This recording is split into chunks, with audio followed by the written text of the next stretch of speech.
This fight pretty much just went exactly how I thought it would go. And I'm pissed because around this fight, I had to actually buy the pay per view on Fight Pass because I was getting fed the hell up with my stream on Buff Streams and Stream East. I'm snitching on myself.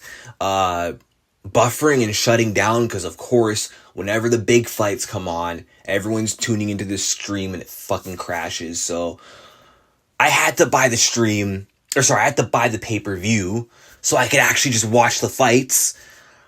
And I wouldn't say it was worth it, other than the main event, but the co-main wasn't worth it. Another boring Sean Strickland fight as usual. Another case of Sean Strickland saying, "I'm gonna bleed for you fucking guys. I'm gonna go to the death for you fucking guys."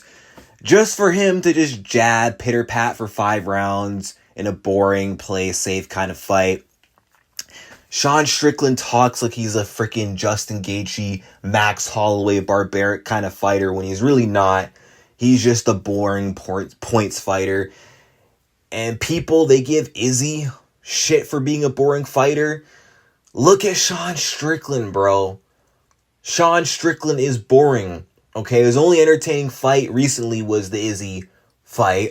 And then the Abbas Magomedov fight. He's had a few entertaining fights, but primarily, he's not the most exciting style to watch, but he's effective. He knows how to shut down your game. Much like Israel Adesanya, except he doesn't jab, leg kick, and he's not like a counter-defensive kind of guy. He's defensive, but jabs, he goes forward more and throws those teep kicks. But typical Sean Strickland performance, and I did not expect much from Paulo Costa at all in this fight. I knew he would lose. I knew he'd shit the bed. I knew he'd have nothing for Sean Strickland. I said, leading up to this fight, that whenever Paulo Costa is outmatched, skill for skill, when he's losing a fight, he's unable to adjust.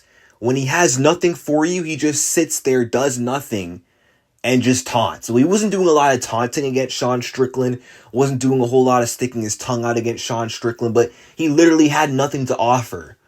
You know, and he literally promised that he was going to actually try and make it a dogfight, unlike his last fight with Whitaker, which he kind of did, but he said he's just going to go in and fight Sean Strickland, take the fight to Sean Strickland. He didn't. He tried to play it technical with Sean when that's not how you fight a guy like Sean Strickland. To beat a guy like Sean or to give a guy like Sean problems, you have to engage. You have to make it dirty, and you have to also mix it up. That's how Dricus du Plessis was able to defeat Sean Strickland, even though it was a close fight. He mixed in the takedowns when he needed to, and he fought on the front foot. He took the fight to Sean Strickland, and he made it a scrap.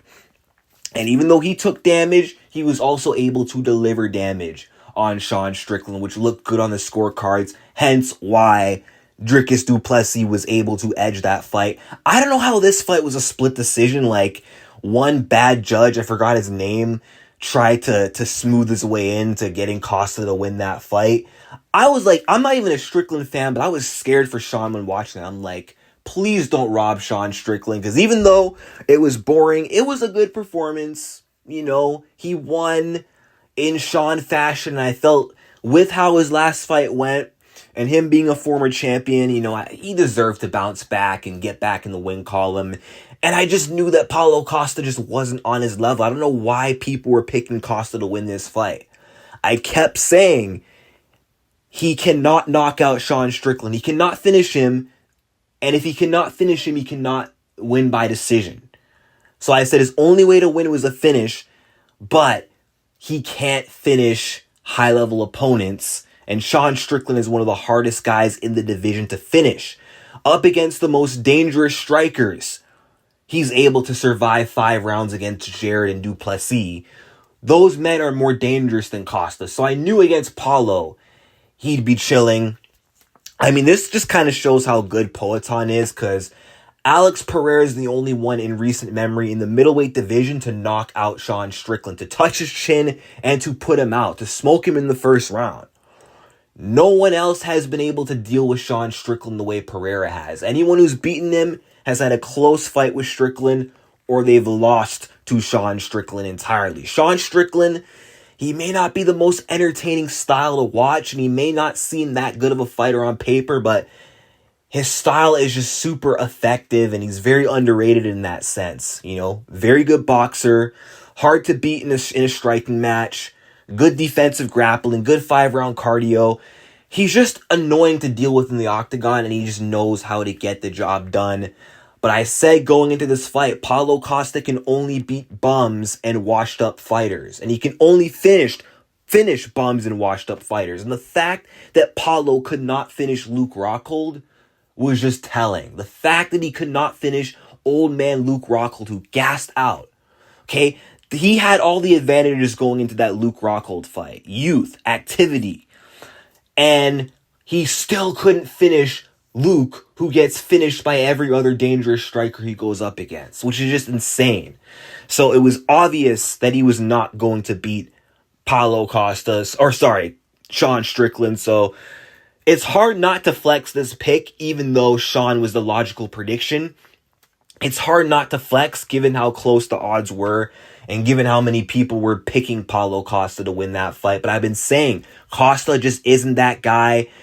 When Costa cannot back you up to the cage and he can't unload, he's not effective in the center of the octagon, and he's not effective going backwards either.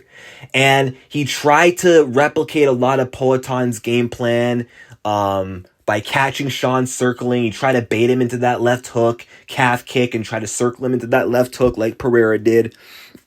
But you're not Poaton, so you're just not going to do that to Sean Strickland. Costa does not have the skills of Pereira to replicate that game plan. So yeah, but good win for Sean Strickland. Am I annoyed that he won? Yeah, I do wish Paulo Costa on this active run could have got back in the win column. I really wish Costa could have shook things up in the division and got back in the win column. It sucks. I feel bad for Paulo Costa. I mean, a lot of people are saying that he just hasn't been the same since Izzy, which is partially true. He had the balls to walk down Romero, who's more dangerous than Strickland, but pussyfooted around Sean Strickland for 5 rounds. But, I mean, okay, Izzy may have took his confidence to, I guess, fearlessly engage in a war. But I just think Costa was never that good to begin with. He was always overrated. He was fortunate enough to be given good matchups, favorable matchups. And when he finally started stepping it up to that next level, he just could not hang. When he had to fight Izzy, couldn't hang. Couldn't beat Marvin, which again, being unable to beat a guy like Vettori is embarrassing and concerning. If you're not going to beat a guy like Marvin, you're not beating Sean Strickland, okay? And again, couldn't beat Robert Whittaker, which again, I know Robert is that good and one of the best in the world. That just shows when he steps up to that next level in that division, he just cannot hang. So yeah, but good win for Sean. A lot of people are saying that Strickland should get the next title shot. What I think should be next for Sean is Izzy should still get the next shot at Dricus du Plessis in Australia. But I think Sean should fight the winner of Khamzat Chimaev versus Robert Whittaker.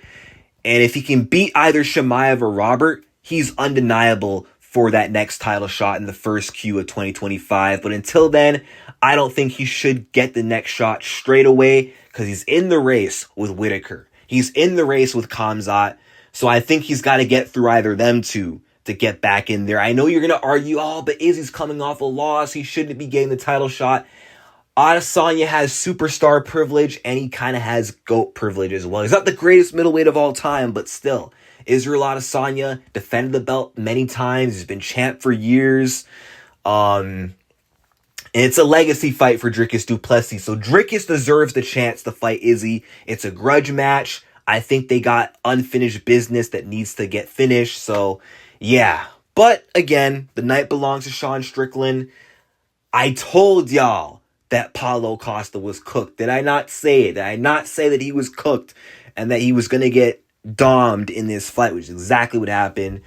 But let me know what you guys think in the comments.